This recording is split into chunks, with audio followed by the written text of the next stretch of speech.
Hello and welcome to Bondcast Speaker Corner, our new series where we bring you conversations from experts at NatWest and beyond to deep dive into some of the topics moving rates markets. Don't worry, our weekly Friday episodes will still be published, but these ad hoc episodes will give us the opportunity to get into the detail of some of the things on our minds.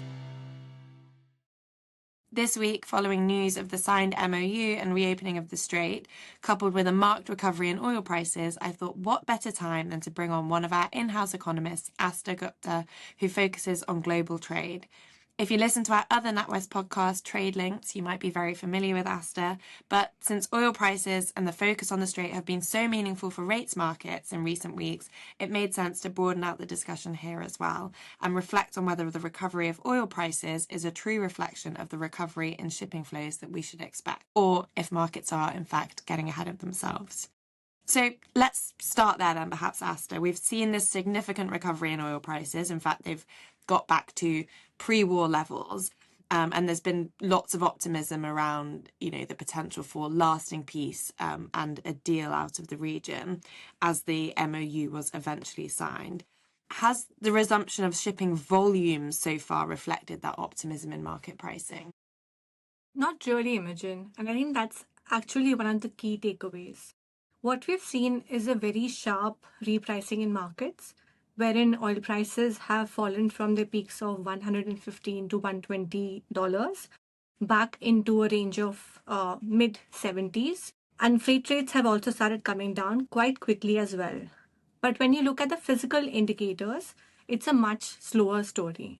Shipping volumes through the Hormuz have recovered from effectively near zero at the peak of the conflict, but they're still running only at about 0.5 to 0.8 million tons per day versus something closer to 1.5 to 2 million tons per day, which was the case, which was like pre-crisis. So yes, markets are clearly pricing in the removal of tail risk, but the actual rebuilding of flows is still very much in progress. And how long would you expect it to take for that progress, I guess, to reach those pre-war levels? When can we really be thinking about shipping volumes actually normalizing? I think this looks more like a multi-month, possibly multi-quarter adjustment rather than something that snaps back quickly, because the process is quite sequential. First, you've got demining and restoring navigational safety. That's roughly the first month, as per the MOU. Then comes the reintegrating of vessels, especially the Iranian-linked and shadow fleet ships. And that second phase introduces quite a lot of friction. Things like insurance, compliance with Western P&I standards, and of course, operational checks. So even though capacity is technically there, but usable capacity comes back much more gradually. And that's why I think the full normalization probably stretches well into 2027 rather than happening this year. Okay. You talked a little bit there about costs and insurance costs as well. So I think we should pick up on that because, of course, volumes is one part of the story, but how much it costs to ship is also, even once those volumes get back to normal levels, is also, of course, very important for inflation and inflation expectations. So have shipping costs recovered as quickly as spot oil prices, for example? One word answer is no. Yes, they have come down, but not nearly as quickly or completely as oil prices have. If you look at the tanker rates, they have fallen quite sharply. Two indicators that generally people look very closely. One, the dirty tanker rates, they're down about 48%. Clean tanker rates are down about 40%. But importantly, both are still above pre-crisis levels. Clean tankers are still roughly 50% higher than the pre-crisis baseline, and dirty tankers are still about 10% above that baseline. So there's still a residual premium in the system. What that tells you is that even if the conditions have improved, but there are still three things that we need to look at. One is routing frictions. Second is insurance issues. And the third is operational constraints. So the cost of moving energy hasn't fully normalized, even if the oil prices have. Yeah, and I think that's really important, especially when we think about the impact on rates markets, because we've seen a huge co-movement between oil prices and the way that the market has been pricing the central bank reaction functions, for example. But I guess I had a bit of an agenda when I got you on this podcast in the first place, because it really felt to me like the market was priced for kind of peak optimism when you look at the way that oil prices are recovered, but in a way that it sounds like, listening to you, it's not actually truly reflected in kind of underlying energy flows. Yeah. You mentioned there about shipping insurance costs, and I guess that's another part of the puzzle, that they increased significantly at the beginning of the war. So how have they recovered, and how are you thinking about those going forwards? I think those are the sticking factors, because insurance is actually one of the key bottlenecks to normalization, particularly through the PNI system, which is the protection and indemnity system. A lot of the fleet that we're talking about here after the MOU, especially the shadow fleet, hasn't been operating within the mainstream Western insurance frameworks. So bringing those vessels back into the system requires compliance checks, safety certification, and re-entry into Western insurance pools. And that, of course, takes time. And even if headline insurance premium has somewhat started to come down alongside tensions, insurance-related frictions are still effectively constraining capacity and are keeping the costs elevated. You mentioned that taking time. Yeah. And, I asked you before about timelines. But again, when we think about those insurance costs, what kind of a time horizon might you be thinking about a recovery back to normal for those insurance costs?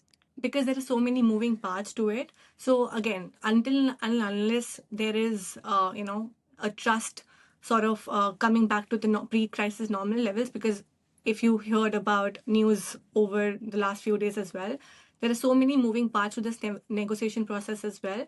I'm not sure whether the pre-crisis level is going to be the new normal. Yeah. We could also see a different sort of a level where insurance premium actually settles at. But I think all of this would take time, and that time could be well into 2027. And I don't think it's a 2026 story. Yeah. So again, we're looking at least a couple of months. And then, Yeah. like you say, even that kind of equilibrium level could actually have some premium attached to it versus where we were Yeah. pre-war. Okay, so we've talked through the supply side, which is obviously one big part of the story, and that's where we've seen the biggest disruptions over the last couple of months. But the demand side will matter too, when we think about the pace of recovery, but the price of things as well. So how have we seen shipping demand evolve in recent weeks and months? I think this is one part of the story that things get quite interesting, because demand hasn't really softened in the way that we would have expected. In fact, in ton-mile terms, demand is quite elevated. And that is because of three factors. One, that the ships are, of course, taking the longer routes, around the Cape of Good Hope. And those conflicts that we saw after the Red Sea, they are still there. There is still avoidance of Suez and Bab el Mandeb, and I think that is the new normal that we have seen. And the third one is that the firms are also front-loading shipments and pre-positioning inventories, especially ahead of expiry that we're expecting around end of July of Trump's Section 122 tariffs. So on top of that, in container markets specifically, we have seen the rates have risen quite quickly in the last weeks. To quote a number, we've seen a jump of around 46% month on month in June in container prices, which is partly driven by tariff front loading ahead of expected policy changes, as I said earlier. And that demand is being supported by both precautionary behavior and the policy driven trade timing.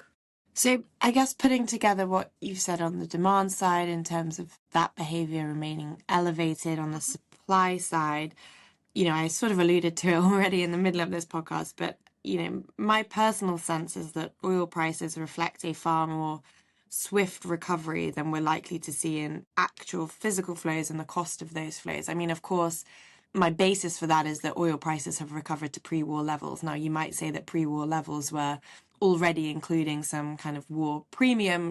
No one knew when it was going to happen, but I guess there was an expectation that it could happen and therefore it was being priced in. But still, I get the sense that, there really is a degree of optimism. And certainly when we translate that back to rate market pricing and the way that that has evolved in recent weeks, we've taken out a huge amount of premium for, rate hikes and monetary policy tightening. So do you think it's a fair characterization to say that spot oil prices reflect much greater degree of optimism than we're perhaps seeing in physical flows? One word answer is yes. And that's exactly the right way to think about it, because what we are seeing is a multi speed adjustment. Yes, prices in terms of oil and freight futures, they've adjusted very quickly as risk has been repriced. If you look at the costs in terms of tanker rates, they have come down but remain above the normal baseline because frictions still persist. And the third, which is the most crucial factor, the physical flows as to how much volumes are actually passing through the strait, they have recovered the slowest because they depend on real world constraints. So everything is moving in the same direction, but of course not in lockstep. And that's why we frame this as a phased normalization rather than a straight line back to pre crisis normalization. And if I have to put this in one line, I think I would characterize it this way that markets have already normalized the risk, but the plumbing of global trade and the volumes is still catching up.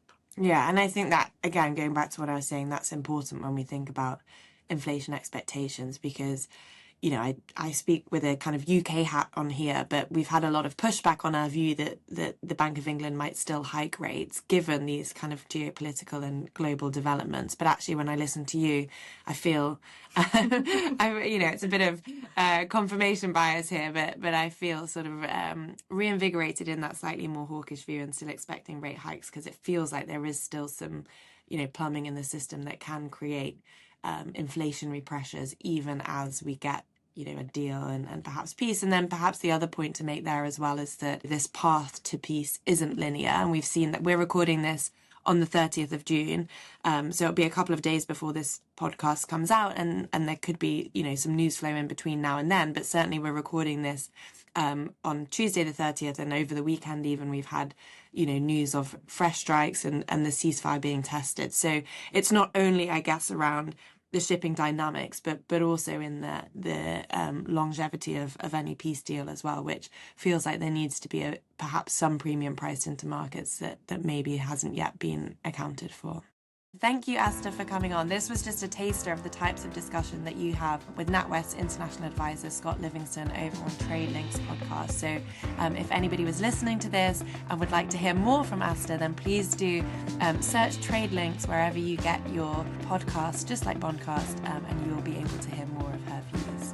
Thank you, Aastha, for joining me, and thank you to our listeners for listening in.